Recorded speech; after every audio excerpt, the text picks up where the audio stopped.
everybody. Welcome to another edition of Box Seats. I'm your host, Frank Holder. This is the show where we talk about sports with comedians. Let me bring in my man, Talent, in the building. Up for see what's up, man. How you doing, sir? Hey, man, it's a great day, brother. It's Friday. We made it. Yes, I know, right? That's how I look at it. We made it, bro. Everybody don't make it to Friday, Frank. Yeah, that's the truth. Fig made it to Friday too. Fig. This is true. TGIF. It's Friday, baby. Mm-hmm. How you guys doing today? Is Amir coming in? Oh, shoot. I got to send me the link. Oh, I'll get him in here right now. Okay. All right. So while he sends him the link, is Sean coming in too? So we're going to have a great show today. I'm pretty sure. I'm excited about this show. So It's going to be crazy today, bro. A lot going on, man. A lot going on. All right. So why are you sending the dudes out the link, man? There's a couple of stories I saw I want to start out with. And the first one has definitely got to be the Raiders is like, I hate the Raiders. I ain't gonna lie. I hate the Raiders, but the Raiders making me start not just hate them, not just like them, starting to really like them too. Because the Raiders now, besides doing the moves they did with Josh McDaniels and making all the moves they made on the offseason, power moves and everything else, now they ended up hiring Sandra Douglas Morgan. She's now the first Black woman to ever serve as an NFL's organization's team president. Man, so I wanted to reach out to you, T, and I'm gonna ask you first, man. Tell me what your thoughts are about the Raiders just making a colossal move like that and not caring what nobody thinks by being able to hire a woman. T, what's your thoughts? If anybody needed to do it, it's them. I think we only got two teams that we would consider right now, like really under the hot seat. And a third, if you want to include Cleveland with the whole fiasco. But the Raiders was the first one under the hot seat, all the emails and this is going on and racism, that lawsuit, that they need this. Mm-hmm. We're given the racial situations and the turmoil they've been going through in the last, half a year, whatever. They need this. So this was great for the Raiders to do. We all know these kind of gestures go a long way. If you say what you want, they go a long way, especially because of the climate, and you're killing two birds with one stone. You're killing the black bird and you're killing the woman bird. Yeah, that very well said. What do you think about this, Fig? I'm happy about it on one hand, but on the other hand, I'm a little skeptical. I'm giving it a little side eye because, it is Vegas. And, a lot of stuff go down in Vegas. So if a scandal happens, guess who they going to put it on? The black woman. So as long as everything stays status quo and ain't no big scandals and stuff going on, I'm happy for the sister, man. Sisters are making they're making a statement as far as the world of America is concerned. Black women, in particular, in all of these key positions, doing stuff. And it started out with Kamala Harris being the first vice president of the United States of America, and on down the line. I can't call every sister off the top of my head, but it's an amazing accomplishment for her to break that glass ceiling and to become an integral part of an NFL franchise. It should be. I give all the credit. Any black woman credit going forward, I got to give it to Stacey Abrams. But yeah, but let's say this: anything goes down, and she might not be the woman who puts up with anything either. Let's not put that either. Like, she's a sister, she might not put up with nothing. My man Sean Harvey's joined us, and he's driving too. Sean Harvey, what's up, man? How you doing? First of all, how you doing? Yo, what's up, fellas? What's going on? What's the deal? Thank you for joining us. What's going on? Sean, thank you for joining us, man. I appreciate you driving and joining the show, man. What you think about this black woman who is coming in, and she's going to be the first black woman to ever hold the president as a presidential position in the NFL organization, Sean? What's your thoughts process? The first black woman to hold the president's position in the NFL? Yeah. Yes, sir. It's the first one. Yeah, first one. Sandra Douglas Morgan. Yeah, I don't see nothing wrong with that. I mean, it's an administrative position. I mean, it breaks the stereotypes of with the NFL being, just all men, and a former linebacker has the qualifications to be in the executive office because he played the game and he has more knowledge. This is a great thing for women, especially as an African-American sister. And I hope they pay her the same scale as president as the other presidents, we got to put that in the factor. Do I think women should make the same money in sports? I don't think so. I don't think that the female soccer team for the United States should make the same money for the males. I don't know, but that's just me. But that's another issue. But this woman right here, yes, congratulations to her. She should get paid the same as a president of an NFL team. Obviously, she's an administrator. Obviously, she's qualified. And it's a good day. First of all, congratulations to you on the first guy to steal a car and put on the seatbelt. I love it. Thanks, man. Like, it's weird, man. You know, and I'm driving to New York, and you know what that's all about, man. This traffic is crazy out here, but it's all good. I'm honored to be, on box seats right now, so it's all good. I'm mad that Sean is sitting in his car and I don't see no fat around his waist. I'm like, what's up with that? What you doing to get in shape, Sean? Yo, I do a lot of walking. You know what I did? I'm a heavy soda drinker.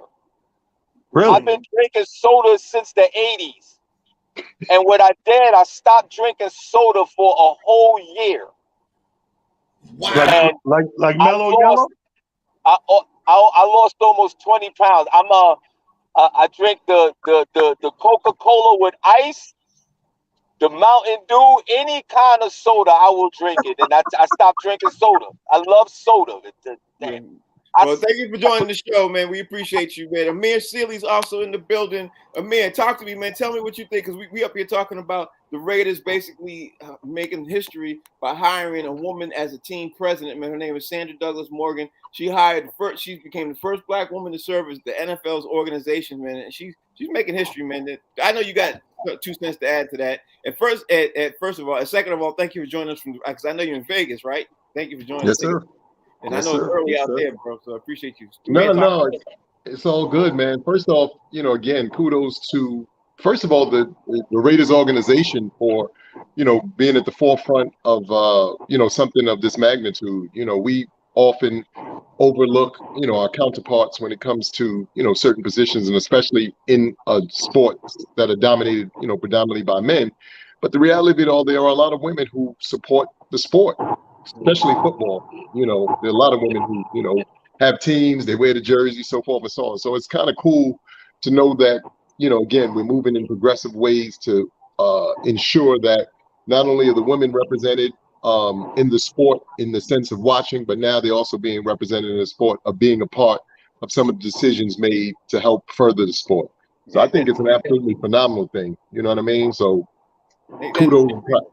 But talent. And in other NFL news, since we're on the NFL real fast, my man Daniel Snyder, he's offered to testify via video right now, but he's over in Israel. He said he'll testify via video, but he's not coming to the United States to testify. He decided he'll testify from video in Israel to the Washington Oversight Committee. That's what he'd be willing to do. What's your thoughts when you hear about Daniel Snyder doing that via video, T? What you think? The Negro on the run. You on the run? Mm-hmm. You on the run? I'll come on Zoom. I ain't flying back. I don't know what y'all got planned. Whatever you want to ask me on Zoom. He on Zoom like this. I don't know how it happened. Because anybody know that the perfect example. Like you rather do a virtual call in court or any day over a live court appearance, because that shit could go bad, real bad, real fast. You know what I mean? But what they're gonna do over Zoom? Ask for another date, try to get you in. He's smart. He knows. Listen, I answer all the questions I want. I don't live there no more. I'm not coming back there. Can't get me in there. Snyder. First of all, it's a sneaky name, Snyder. Yeah, he's in trouble. Snyder is in Italy. He's in trouble. Fig, what you think about Snyder doing that, man? At the end of the day, the NFL is put pressuring him, because why else would he offer to do that? That's what I'm looking at. What you think, Fig? He ain't coming back. It's like being the guy on the Starship Enterprise when they beam you down. Daniel Snyder said, "I ain't coming back." Right. He ain't going back. Listen, here's the thing that they can't do via Zoom. Bailiff, take the prisoner. You can't do that in Zoom. You can't do that on Zoom. And plus, he's in a country with probably no extradition. They not getting damn. He's a billionaire. He said, "Listen, I need my papers. I'm a citizen of Israel. I'm not coming back." Ain't that the truth? Ain't that the truth? Sean, what you think about Daniel Snyder testifying overseas, via overseas? He's like, hey, I'm doing it through Zoom, just like how T said, I'm doing it through Zoom. What you think about that? Well, the thing is, I agree with my comedic brother Fig. It's a financial thing. It's the money. It's all about the money. It's nothing going on but the rent. This man is a billionaire. Mm-hmm. On my salary, I'm gonna have to stay and testify. I'm gonna have to meet my maker. This guy's a billionaire. He has the resources. Yes, and I agree with New York King talent. Like, yeah, we're gonna do this over Zoom. I'm never coming back. I still got the. When you're a billionaire, it doesn't matter how much the gas costs. It doesn't matter what the economic state of the country that you're in. Only thing you got to do is worry about somebody kidnapping you. Other than that, you can live comfortable. I'm not coming back. I'll be a billionaire, and I will go to every other country other than the United States. Yeah, I mean, he ain't lying. The only concern you really are concerned about is getting kidnapped. I know that's what be my concern. You know what's so funny about this is, no other person, other than a billionaire and, obviously a Jewish one, could get away with this. Like, they be trying to extradite you and have your picture up on everything, Facebook, Twitter. Even apps don't exist no more. You be on Black Planet, they be looking for you. Like, some of this you got to find comical because you see the irony in a lot of it. You like, who else would be able to be able to go through this and get away with it, and there'd be no real ire or people up in arms about it. You're like, really? The dude just, you know what? Normally they take your passport because they don't want you to leave the country. We're gonna need you to turn over your passport. Dude was out as soon as he got a whiff of it. I'm gonna go on home and relax and just chill out. When they call me, they call me.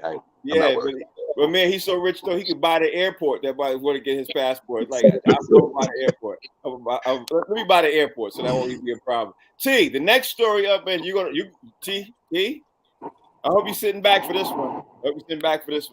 There was a recording that came out, right, that is disputing one of the major accusers of Deshaun Watson's case. Here's the story. There was a massage therapist. There was a recording that came out between her and her son. The recording came out last night during, obviously, the stating that his mom was initially complimentary of Watson and their conversation after the massage. Now, the recording came out, obviously, them talking about how great it was and how much she was going to get paid and how happy she was going to get paid. And now, obviously, it got leaked. And now the NFL is starting to do a back-end channel into all the women who are making these claims because this woman said in the recording that she talked to other accusers too. So guess what's happening now? So hence leads up to the next thing that happened. According to a league source, now literally Deshaun Watson and them have not agreed to any type of situation during the suspension right now because this recording came out. What's your take on this? Dave, what you think? We said we told you so. We told you so. We told you so. First of all, her son is lousy. He leaked this. The son is a bigger NFL fan than a mommy fan. He don't leak the tape on his mom because he was bringing down his favorite quarterback. He said, "Oh, Mom, that's not what you told me, Mom, when we talked. You had great time at the massage. You complimented his member more than once. Mom, what's going on, Mom? You said you liked his member. You didn't mind doing what he wanted to his booty. And now you try to bring down my favorite quarterback. The son is a lousy son. Second of all, the funniest thing about this is we said this. Did we not have question marks looming over our heads the whole time saying this was way too peculiar? And I think This is the problem when you watch too much TV. Like, you ever heard the expression, or you watch too much? I know I watch too much stuff, right? My son took a picture of me, took out of it. And when he aimed the camera, I ducked because I thought somebody was doing a drive-by. But that's another story. The point is this. People watch too much television because this was people that watched the whole Cosby trial and the whole Epstein thing and the whole Weinstein thing and say, you know what? They're getting it done. Strength in numbers. If we get a bunch of us to say the same thing, it got to be true. And he, $100 million man, we going to get paid. This thing is about unravel. The son's going to be putting a group home. It's going to be crazy. Yeah, I agree with you on that one. Fig, when you hear that, meanwhile, the NFL has no update on the suspension negotiations, as soon as this word comes out about the NFL obviously doing a report and finding out that, something was said that goes against some of the accusations against Deshaun Watson. I mean, do you do this? Do you do this like you know what I mean? What do you do? What do you think, Fig? Man, like Talon said, we've been saying this all along. It was like there's no criminal case. So that means that they couldn't find, out of 22 women, they couldn't find a couple of them credible enough to prosecute this man criminally. And after that, we went immediately to the civil trial, which means it's just basically a money grab. And that's what gives every man that has ever been accused of anything trepidation about what these women want to do all the time. These women go after men. There are certain women that go after men and they make up all kind of stories, all kind of lies and accusations just to get that bag, which casts a terrible shadow on women who actually been assaulted. This is what we've been talking about. Now it comes out. There's a tape where these women were talking to each other, trying to get their story straight so they can get this bag from Deshaun Watson. And all along, he been saying, I ain't do nothing. They just trying to take my money, yo. And nobody believed them. But now there's evidence.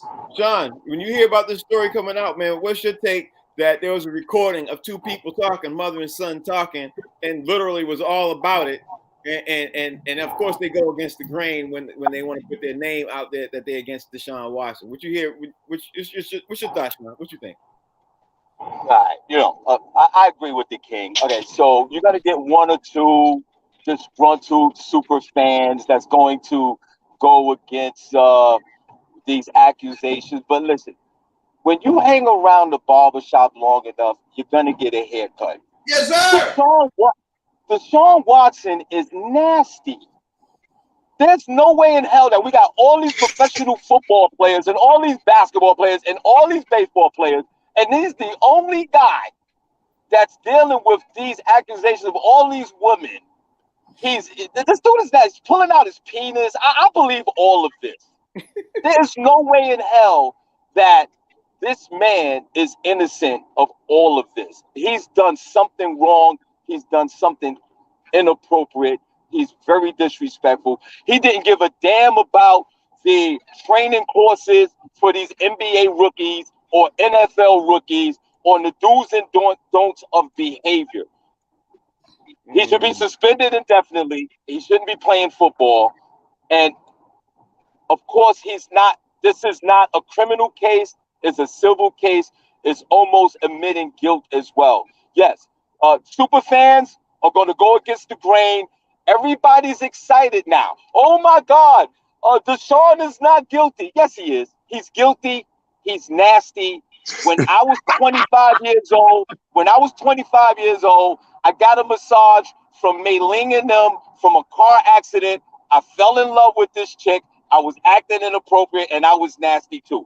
Imagine this guy with a guaranteed contract of multi-million dollars. He's 20-something years old. Anything that touches him, he's going to get a wreck, pause, and he acted inappropriate. And for you guys, and Fig, shame on you, brother. Shame on you. Shame on Fig. Shame on you, Fig. You better respect this Me Too movement. They're gonna come after your ass one day. It's possibly. Amir, Listen, if they come after me, they ain't getting nothing but practice. Amir, what's your thoughts, bro? What you think? What you think, Amir? Man, you know, it's so crazy because, you know, when you get information like this where it's now, you know, some credible information saying that there was a conversation obviously between a son and a mother. First of all, I don't know what son and mothers is having these kind of conversations, but obviously, you know, every family's different. So we got to let that ride and be where it's going to be. But the big thing about it is it does lend some credibility to Deshaun Watson and some of what he's been saying in terms of saying, maybe all of this, like, you know, Sean Harvey is saying, isn't his fault.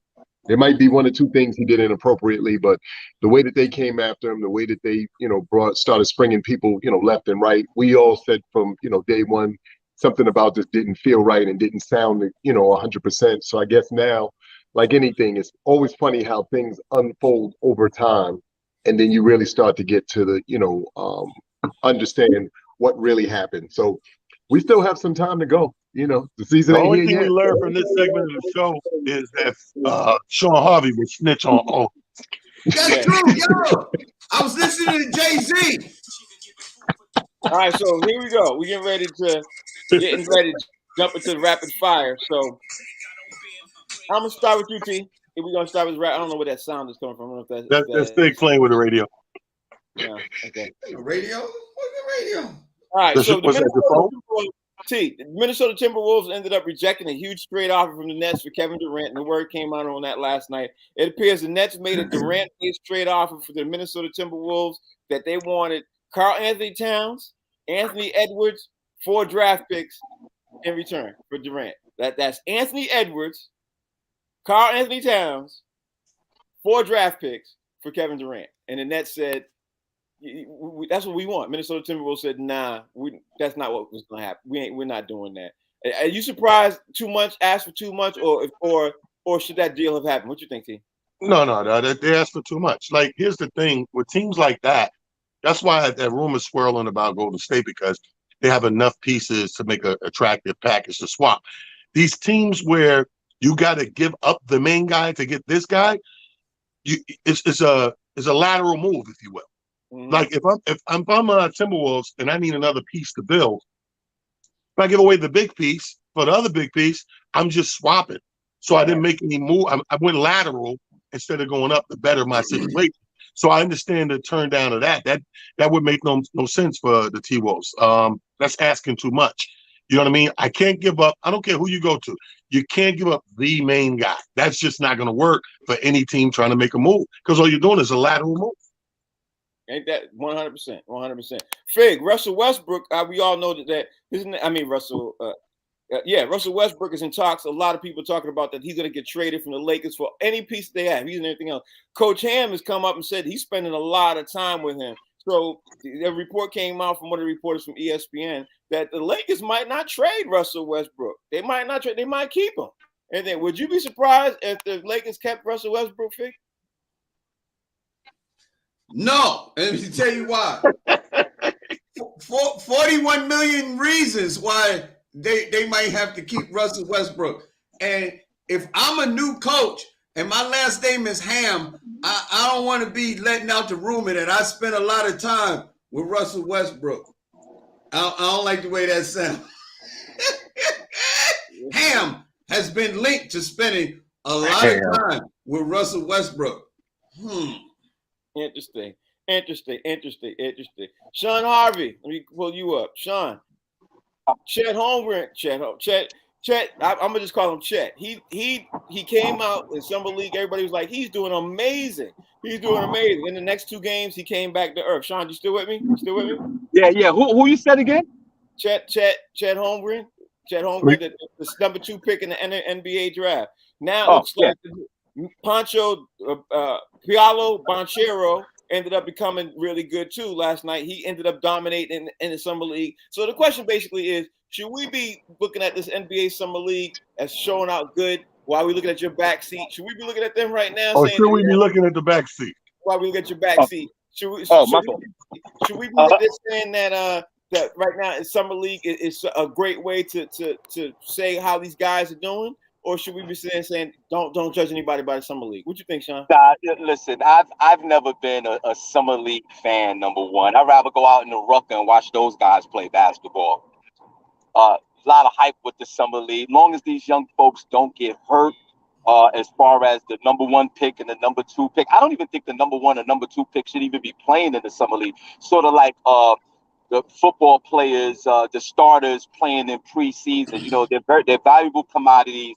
They should be careful playing basketball in the summer league, especially the first 10 draft picks. Back to Kevin Durant.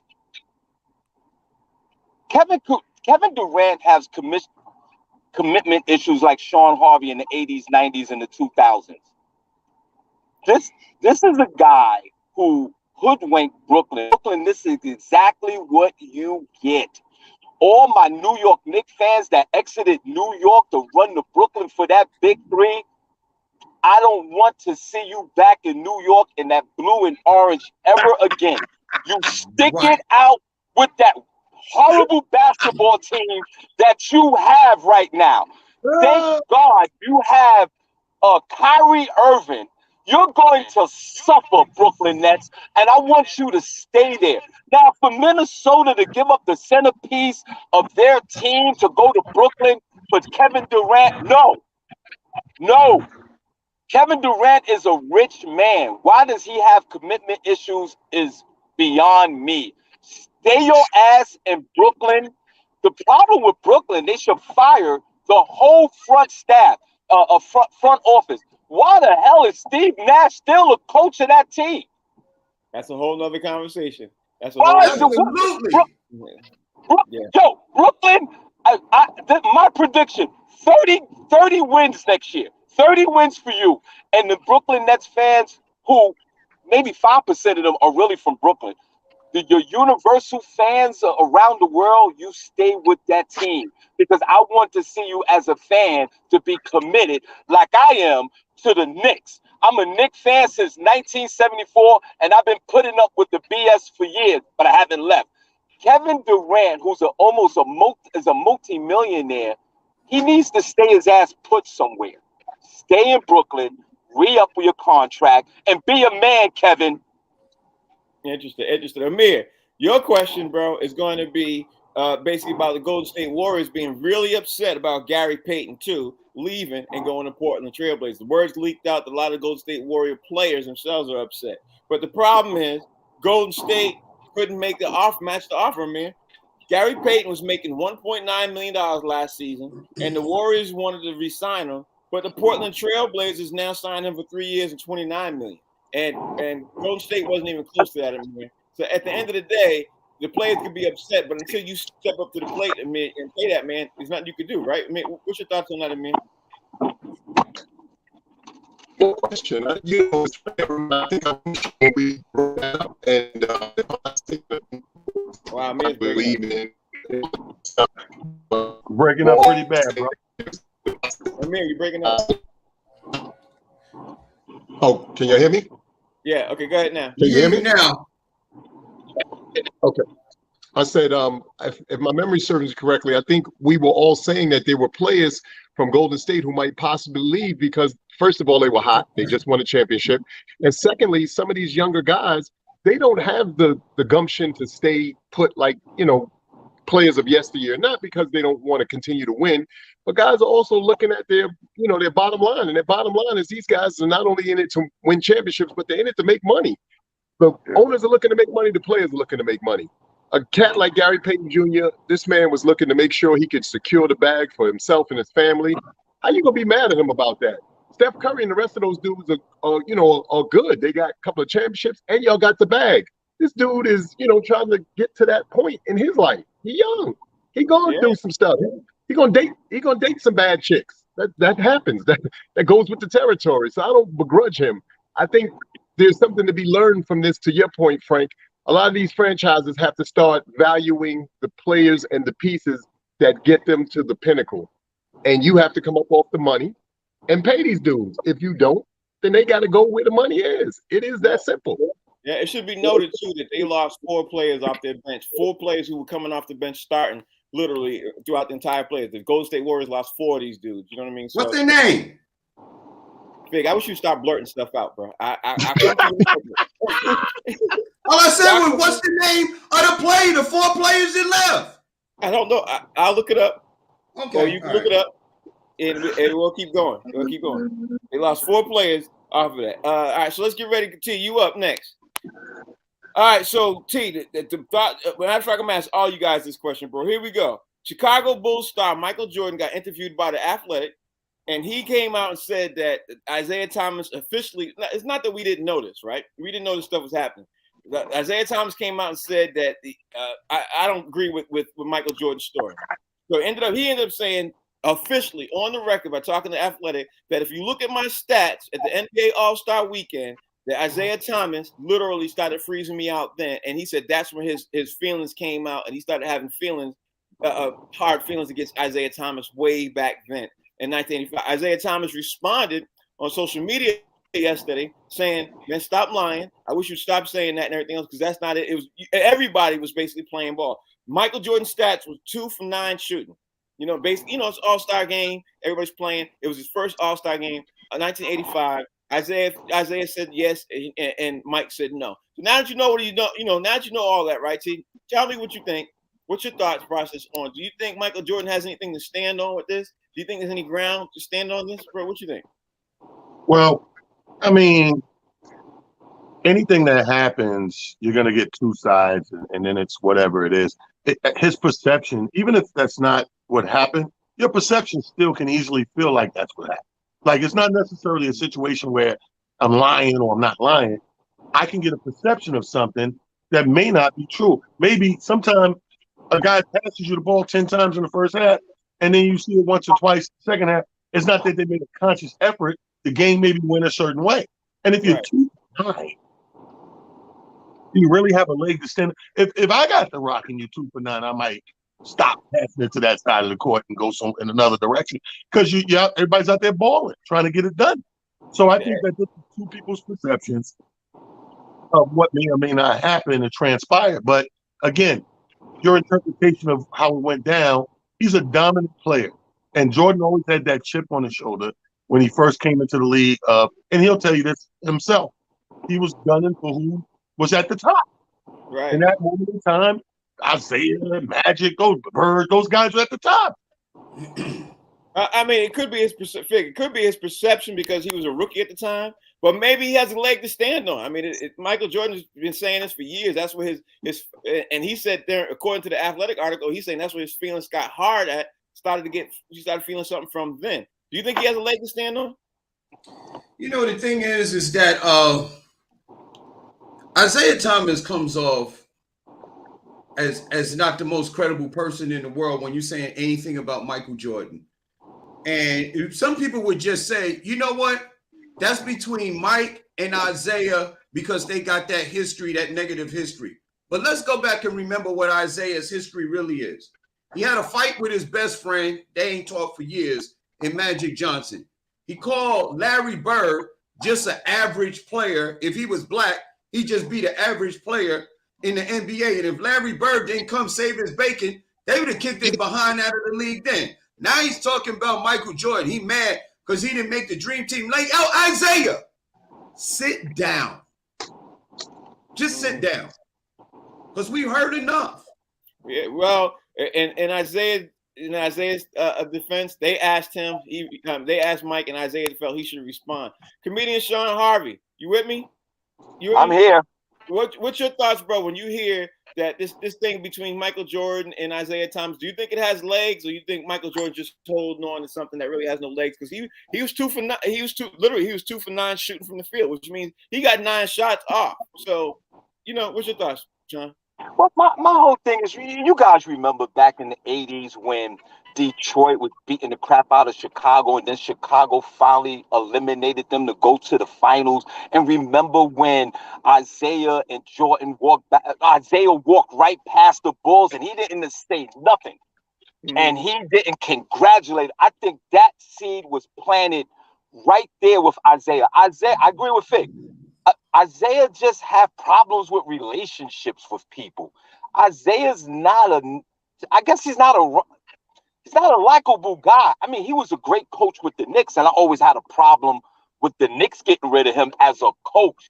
But he hates Michael Jordan. For some reason, this relationship will never be what it is. But then maybe it might be good for the sport.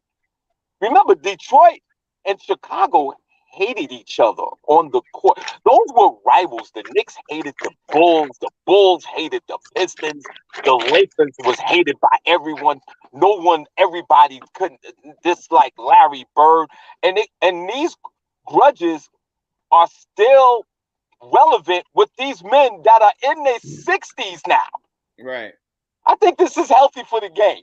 Why? Who cares about Michael Jordan's stats as a rookie, all-star game, missing 9 out of 2 shots? Nobody cares about that. There's enough going on in the world. But Isaiah Thomas, he's holding on to these grudges. Was he a great basketball player? Yes. Should he been on the dream team? I say yes, he should have been on the dream team. I respectfully disagree with Fig. He should have been a member.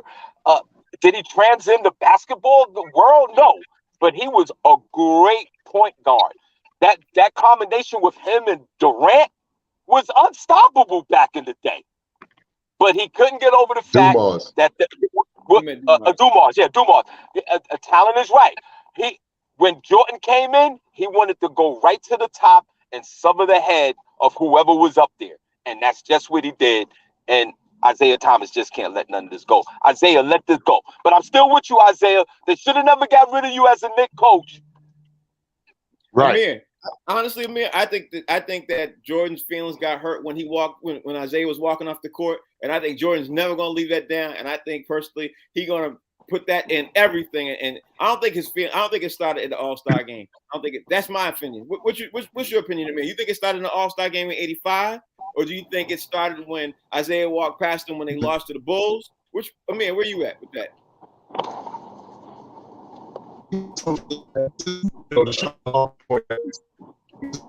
Obviously is messed up. After all these years now, these guys breaking up again, bro. Amir's breaking up. Breaking up. Frank. Hey, Frank. Yes, sir. Frank, and then when Rodman signed as a free agent with Chicago, you don't think that Isaiah had a problem with that? Hold on, Sean. It's Amir's turn. Go ahead, Amir. Finish that. Okay, can you hear me? Okay, yeah. We can hear you, man. And I think that, it's a shame that these guys are finding themselves in situations where they still holding on to grudges, 20, 30 years later. Look, all of these dudes were great in their own right, and they've added to the fabric of what we've grown to know and love as the NBA. I think that Isaiah, like everybody else, he has his beef with Jordan only because of the fact that everybody supposedly makes Jordan God and seemingly makes everybody else not necessarily either as good or even gives them their just due and credit. And I think that's really what Isaiah Thomas's issue is with Michael Jordan. But I think beyond that, like I said, these guys got to hammer out whatever their differences are and know that when they went to war against each other, that's exactly what it was. It ain't personal. My team against your team, mano y mano, or whatever the case may be. I'm looking to beat your team. You're looking to beat my team. That's all it is. Let it go, though. These dudes gonna die of being bitter, and it's not necessary. Y'all were all great. Yeah, hey, Frank, can I say one more thing, please? Just one last thing. I don't fire me, Frank. Let me just say one more thing. Go ahead. It is personal, Amir, and I'll tell you why. Isaiah Thomas is from Chicago, bro. Imagine your hometown loves you one moment, even though you're playing in Detroit. Michael Jordan comes to your town and literally erase your whole legacy. You can't even identify Isaiah Thompson with Chicago because Michael took it away. There's some bitterness and there's a grudge that I believe will never go away because of these certain reasons. First of all, forget all that. Forget all that. We need to change the angle of your camera. I'm very uncomfortable looking at the stick shift. Oh yeah, my fault. Yeah, put a pause The on that. Yeah, angle is right. crazy. I know. Put a pause on that. My fault. Let's pause the angle. Let's Yeah, pause that. pause that whole visual, son. Yeah, that's crazy. My dog left the room.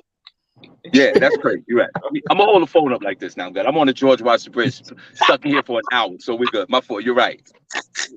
All right, T. So we get ready to continue on with Let's double fire. pause that.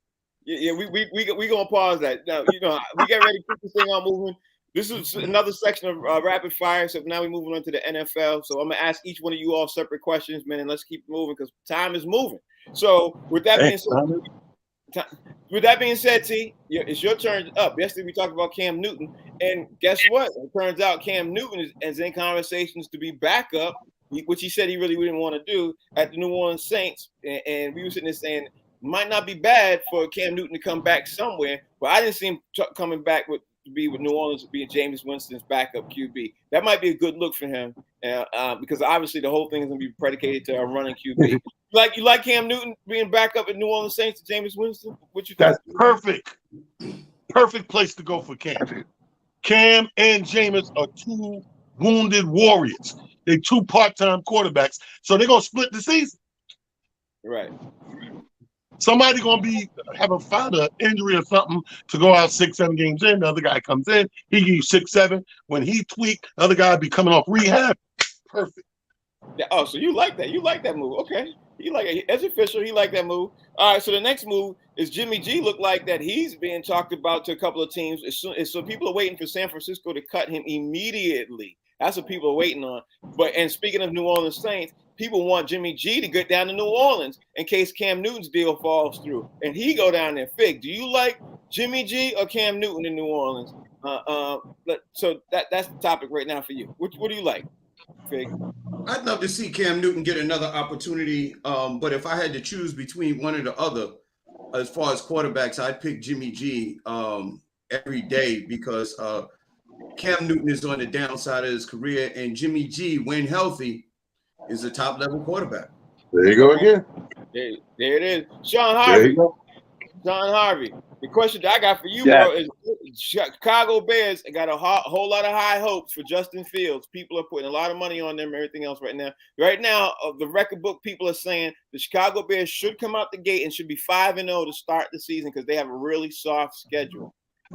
So people are saying that Justin Fields, this could be his breakout year. Do you think this would be Justin Fields' breakout year for the Chicago Bears? What do you think, Sean? There's never a breakout year for anybody in the NFL because you just don't know what's going to happen due to injuries. Yes, they got a great chance because of the soft schedule, but is the schedule really soft in the NFL? There's too many variables, too many injuries. The Chicago Bulls, I don't know, man. They're like the Chicago White Sox and the Red Sox and teams or the New York Knicks that never could win. Like, I mean, I know they won the chip back in the 80s. This is the type of team that on paper, you had that terminology on paper. Yeah, on paper, these are the type of teams that are always good, but they seem lackluster. For the Chicago Bears, I say don't be surprised if they're 3-2 of the first 5 games. I don't see Justin Fields. These NFL defenses are. The NFL, football is, to me, the best sport, man. You have to be a top athlete. These defenses are sometimes better than some of these offenses. How can you read them? Like, these guys are great in college. Mm-hmm. They could read the defense, and they're superstars. But a lot of quarterbacks come into the NFL, and they see all these other different kind of defenses that they never saw before in their lives, and they don't excel. Chicago Bears, I don't see it. Okay, Amir. Let me see if Amir, you there with me, man? Yes, yep. Amir look like he's there with me. Frank. Also, yeah, I agree with the King. Cam Newton, and I disagree with Fig. I don't think he's on the downside of his career. I think there's something in the tank with Cam Newton, especially we need Cam Newton because look at the fashion presence that this man brings to the NFL. Cam Newton wear outfits none of us would even think about wearing or even conjure up in our mind to wear. You need a guy like Cam Newton, and you need a great backup. You need a great quarterback as a backup in the NFL because it's going to go down anyway. Somebody's going to get hurt, unfortunately. I should have asked Sean. Or have a bad season. I should have asked Sean the Cam Newton question. Man, what's your thoughts on literally Cincinnati Bengals, Joe Burrows and Jamar Chase making a run back to the Super Bowl, man? Because everybody's saying right now that then no one's picking them actually to repeat to get to the Super Bowl, but that they have a dynamic combo. They actually and their whole team is coming back. They didn't lose. I mean, well, you know what? That's always a great situation for any team. When you make it, obviously to the chip, you don't quite win it, but you've gotten there. You understood what it took to get there. Now, obviously, like, so many of the people are saying here on the panel today, injuries always are, something that stays in the back of your mind. But a healthy Cincinnati team, I don't understand or see why they can't go back. These guys proved everybody, a little bit wrong last year. They were kind of a dark horse of sorts. And then they started coming on and, towards the tail end there. And, they did what they did. So I think that these guys might have a chip on their shoulder. And they may be saying to themselves, if it were not for, a few mistakes here and there, we'd be, looking at ourselves differently. And sometimes that's all players need in order to repeat or to go back and get the job done. So I'm looking forward to seeing what these guys have left in the tank. Yeah, I mean, they were one possession away from winning the Super Bowl. Honestly, if Aaron Donald hadn't did what he did, they could have probably won. Talent, Green Bay, you're on mute. Green Bay lost Devontae Adams, but everybody's sitting there saying, "Hey, Green Bay's still going to get back into the chip." How are you feeling about Green Bay rolling out a whole bunch of younger receivers with Aaron Rodgers? Everybody's automatically assuming they're going to be in contention for the chip and they're going to at least make it to the NFC Championship game. How are you feeling about that right now, knowing that Aaron Rodgers lost his main piece that got him to the Super Bowl? How you feel about Green Bay? I don't think it even matters, man. I think that bringing in my man, little Sammy Watkins over there to help all the young receivers, they stack the deck with the receiver picks and bring him in mad receivers from to work with. Dude, he's not even a quarterback. Aaron Rodgers is a gunslinger. And all you got to do is give him ammunition and he'll make that joint work. Let me put it this way. Out of all the players active in the league right now, who's the most that I could rely on or that I would bet on? He's most reliable, most bettable quarterback in the league. Don't get me wrong. No disrespect to the Bradys and the Mahomes and all these young quarterbacks coming up. But again, the key word is coming up. He's already he's there, and we've seen him do the phenomenal after phenomenal. All we have to do is give him the options, and they brought in a lot of options. So I agree with the consensus that he's still in the NFC beat to get the big championship game. Ain't that the truth? Figs, Ryan Tannehill's a quarterback they bringing back right now. People are saying he's on his last year. If he don't do something for the Tennessee Titans, he's going to be out. He's gone. That's what everybody's sitting there saying. But Tennessee Titans right now, people are still picking them to make some rumble in the East. And let's not forget, they were the number 2 seed for most of the entire year last year, and up until literally almost to the playoffs, and they fell to the 3rd one. The Patriots made that run, and then they fell to the 3rd and 4th seed. With all that being said, where are you seeing that right now with Ryan Tannehill? Is this his last hurrah? Fig, what you think?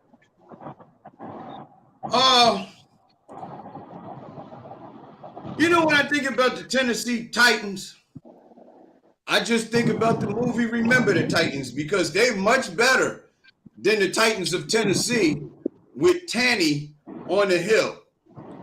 Tannehill he ain't done that in all these years, and being a little older, having not lost a few players and stuff like that, I don't see Tennessee making no noise because too much competition.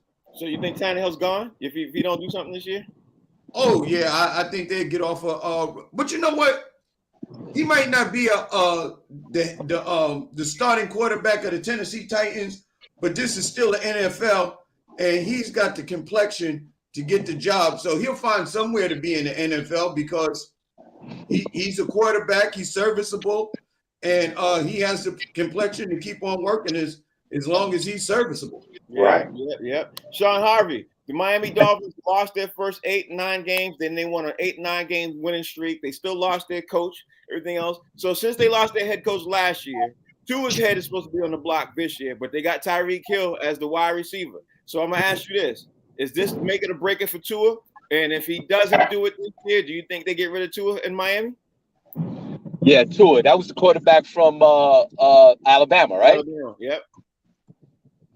No, you got to keep these quarterbacks, man. How many years? How long does it take, especially for like a regular quarterback that has the right complexion, like Fig would say? Well, it would take about 2 to 4 years for them to fall into place as quarterbacks in the NFL. You got to give the guys some time. Listen, Miami lost all the games, the 8 games, and then they finished off a great season. Keep the guy. No, don't make or break. Keep him as a quarterback. They did the same thing with your boy, the quarterback you was talking about before. What was his name again? From Tennessee? Oh, Ryan Tannehill? Yeah, remember he was with Miami. Miami gave up on him, and then he went over to Tennessee. Had a good year. They went to the playoffs, and keep the young man from Alabama. Don't make it a break year.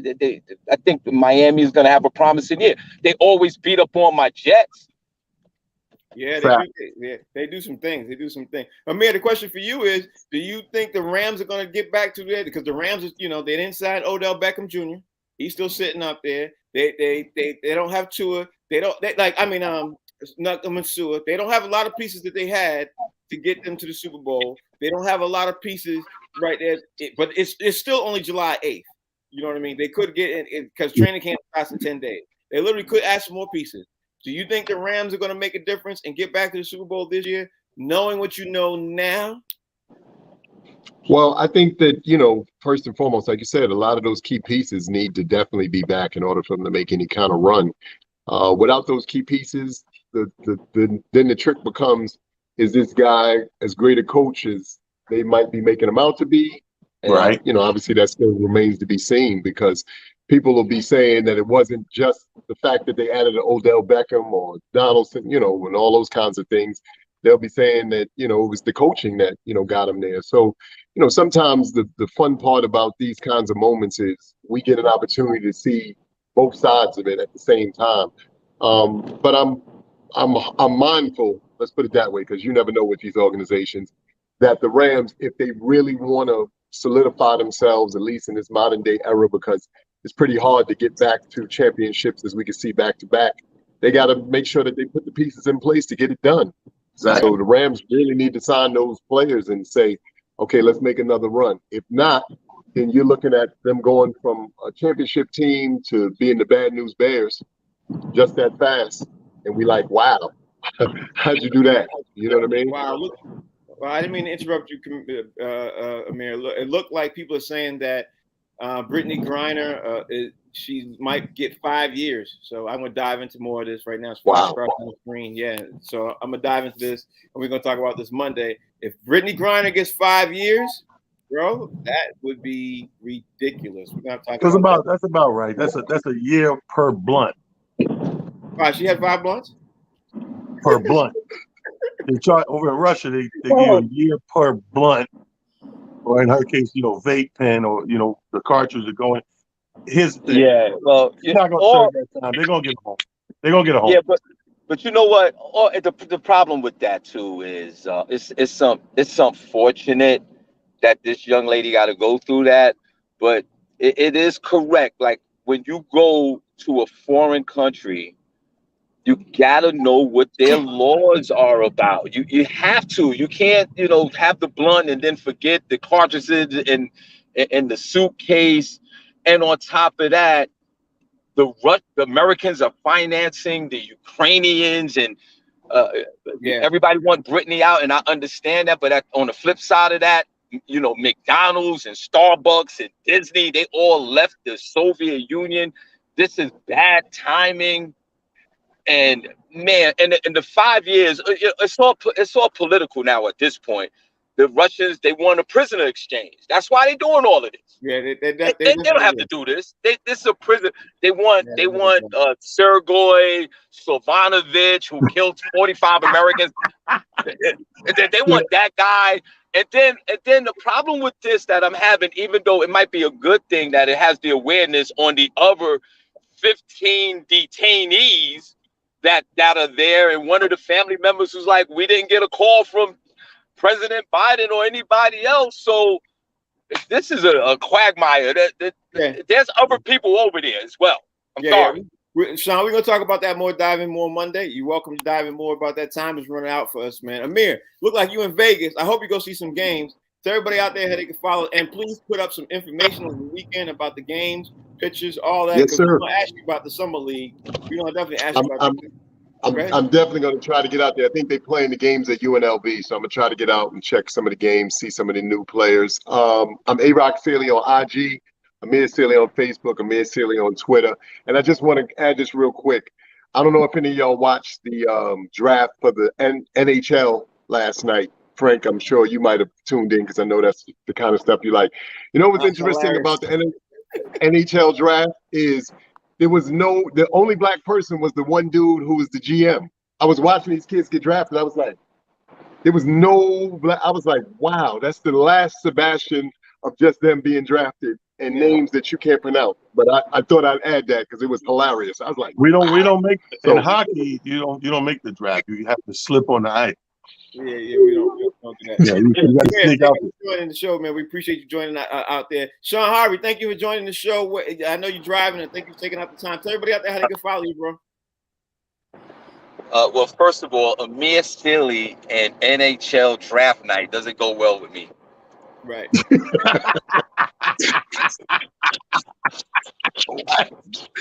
Yo, you slipping, son. I'm gonna go back and tell all the other Amirs. That's comedian Sean Harvey Facebook, Hard Funny Instagram, Sean Harvey Facebook, Sean Harvey Morning Show, Wake Up Team. You know what it is. And Box Seats, thanks for having me. I appreciate y'all. I appreciate you taking out the time even while you're driving. And that's dedication, bro. I like that. T, tell everybody out there how they can follow you. I know you got something going on this weekend too, bro. Yes. Free Brittany Griner. In the words of Vladimir Putin, if he dies, he dies. Listen. Support your boy, Talented Comedian Instagram. It's just comedy on Twitter. Tomorrow we'll be at the King's Theater with the sitcom All Stars. Carl Payne's on that joint, Kim Pole's on that joint, John Eddins on that joint, Don D.C. Curry, Mark Curry. It's going to be a great show at the King's Theater in Brooklyn tomorrow night. Hey, you got the last word, bro. Yeah, man. Box Seats, you know what it is. Monday through Friday. Amir, holla at that new young lady, man. That's the president of the Raiders out there, man. I know that's why you're out there. I know the deal is your secret stuff going on. At Comedian Fig on social media. Don't say that in front of Sean, man. Sean's a snitch. Y'all, thanks for that, man. Anyway, y'all, we're gonna get ready. Everybody have a great weekend, man. You all, it's Friday. Y'all be safe. Thank you for everybody watching the show and supporting us. All the ladies out there who continue to support us every single day. Thank you all for doing that. It's Friday. I'm getting ready to be out myself. Y'all enjoy. Take care. Be safe. We'll see y'all Box Seats back on Monday. You got it, player. Peace. Peace.